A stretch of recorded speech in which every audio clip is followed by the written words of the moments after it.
बासोड़ा शीतला अष्टमी पर्व की व्रत कथा। एक गांव में ब्राह्मण दंपति रहते थे। दंपति के 2 बेटे और 2 बहुएं थी। दोनों बहुओं को लंबे समय के बाद बेटे हुए थे। इतने में शीतला सप्तमी, जहां अष्टमी को पर्व मनाया जाता है, वे इसे अष्टमी पढ़ें, का पर्व आया। घर में पर्व के अनुसार ठंडा भोजन तैयार किया। दोनों बहुओं के मन में विचार आया कि यदि हम ठंडा भोजन लेंगी तो बीमार होंगी। बेटे भी अभी छोटे हैं। इस कुविचार के कारण दोनों बहुओं ने तो पशुओं के दाने तैयार करने के बर्तन में गुपचुप 2 बाटी तैयार कर ली। सास बहू शीतला की पूजा करके आई।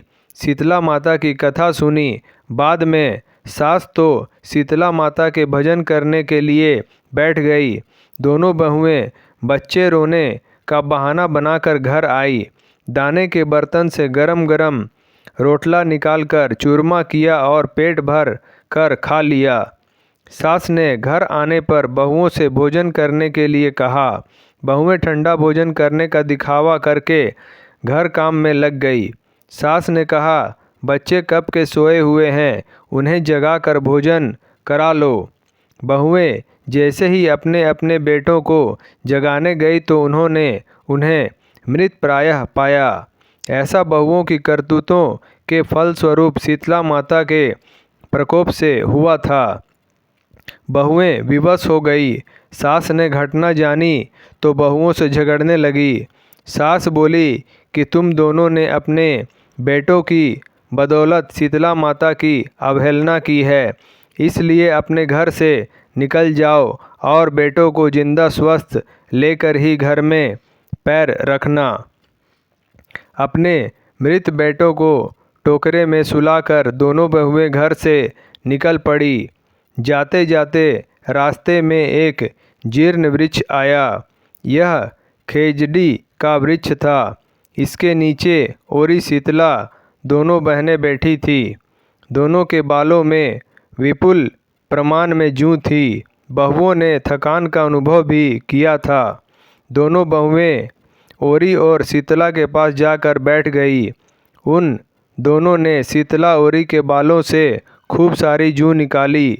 जूओं का नाश होने से ओरी और शीतला ने अपने मस्तक में शीतलता का अनुभव किया।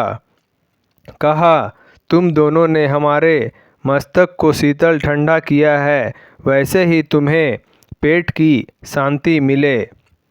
दोनों बहुएं एक साथ बोली कि पेट का दिया हुआ ही लेकर हम मारी मारी भटकती हैं, परंतु शीतला माता के दर्शन हुए नहीं हैं। शीतला माता ने कहा कि तुम दोनों पापिनी हो, दुष्ट हो, दुराचारणी हो। तुम्हारा तो मुंह देखने भी योग्य नहीं है। शीतला सप्तमी के दिन ठंडा भोजन करने के बदले तुम दोनों ने गर्म भोजन कर लिया था। यह सुनते ही बहुओं ने शीतला माता जी को पहचान लिया।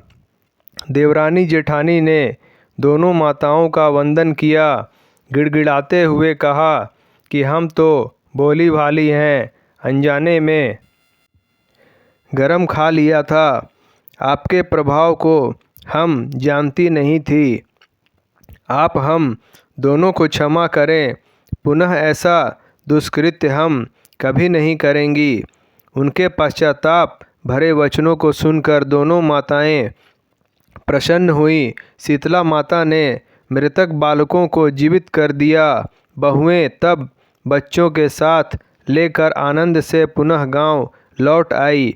गांव के लोगों ने जाना कि दोनों बहुओं को शीतला माता के साक्षात दर्शन हुए थे। दोनों का धूमधाम से स्वागत करके गांव प्रवेश करवाया। बहुओं ने कहा, हम गांव में शीतला माता के मंदिर का निर्माण करवाएंगी। चैत्र महीने में शीतला सप्तमी के दिन मात्र ठंडा खाना ही खाएंगी। शीतला माता ने बहुओं पर जैसी अपनी दृष्टि की वैसी सब पर करें। श्री शीतला माँ सदा हमें शांति, शीतलता तथा आरोग्य दें। शीतले त्वं जगन्माता, शीतले त्वं जगत्पिता। शीतले त्वं जगद्धात्री शीतलाय नमो नमः। बोलो श्री शीतला माता की जय। दोस्तों, आपको हमारा वीडियो पसंद आया हो तो लाइक करें, शेयर करें, सब्सक्राइब करें और हमारे नए वीडियो के लिए बेल आइकॉन ज़रूर दबाएं। धन्यवाद।